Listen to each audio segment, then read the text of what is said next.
నిరీక్షణ prayer house మరియు centre సంఘముల తరపున ప్రేమామయుడైన యేసుక్రీస్తు నామములో మీ అందరికీ పునరుద్ధాన దినపు శుభాభివందనములు.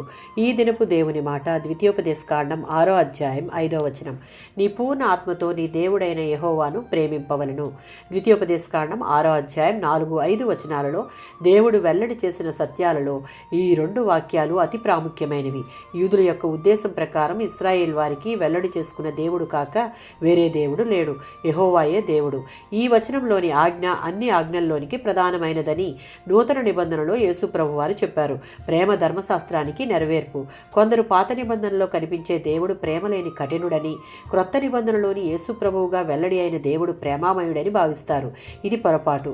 దేవుడొక్కడే. పాత క్రొత్త నిబంధనల్లోనూ ఆయన ప్రజలను ప్రేమించే దేవుడుగా, తిరిగి వారి ప్రేమను కోరుకునే దేవుడుగా ప్రత్యక్షమయ్యాడు. ధర్మశాస్త్రంలోని ఆజ్ఞలన్నిటిలో 2 ప్రధానమైన ఆజ్ఞలు ప్రేమకు సంబంధించినవే. ద్వితీయోపదేశకాండం 10వ అధ్యాయం 12వ వచనంలో దేవుడు మనుషుల నుండి భయభక్తులు, విధేయత, ప్రేమ, హృదయపూర్వకమైన సేవలను కోరుతాడు. వీటిని పాటించేవారు దేవుని ప్రేమను, ఆయనిచ్చే ఆశీర్వాదాలను పొందుతారు. మత్తయి సువార్త 10వ అధ్యాయం 37వ వచనంలో విశ్వాసులమైన మనం దేవునికే ప్రథమ స్థానం ఇవ్వాలి అన్నది క్రీస్తు యొక్క ఉద్దేశం. కుటుంబానికి, ధనానికి, స్వార్థానికి లేక మరి దేనికైనా ప్రథమ స్థానం ఇచ్చేవారు క్రీస్తును అనుసరించలేరు, ప్రేమించలేరు కూడా. మత్తయి సువార్త 22వ అధ్యాయం 37-39 వచనాలలో క్రీస్తును నమ్మి ఆయన రక్షణ పొందిన వారందరూ పట్టుదల గల ప్రేమ కలిగి ఉండాలని దేవుడు కోరుతున్నాడు.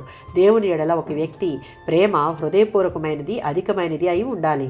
ఏ ప్రేమతో దేవుడు ప్రేరణ పొంది తన కుమారుణ్ణి మన కొరకు ఇచ్చాడో మన ప్రేమ కూడా అలాంటి ప్రేమ అయి ఉండాలి. దేవుని ఎడల గల ప్రేమతో దేవుని పట్ల వ్యక్తిగతంగా అంటుకట్టబడి ఉండడం, కుమారత్వం వలన ఎవరితో ఐక్యపరచబడ్డామో ఆయన ఎడల అచంచలమైన స్థిరమైన విశ్వాసం కలిగి ఉండాలి. అప్పుడు మాత్రమే 39వ వచనంలో ఉన్నట్లుగా దేవుని బిడ్డలైన వారు అందరినీ, అంటే శత్రువులను సైతం ప్రేమించే స్థాయికి ఎదగగలరు. దేవుని ఎడల ప్రేమ ముఖ్యమైనదియు మొదటిదియునై ఉండి ఆయనను పూర్ణాత్మతో పూర్ణ మనసుతో సేవించేవారంగా మనమందరము ఉందుదుముగాక. ఆమేన్.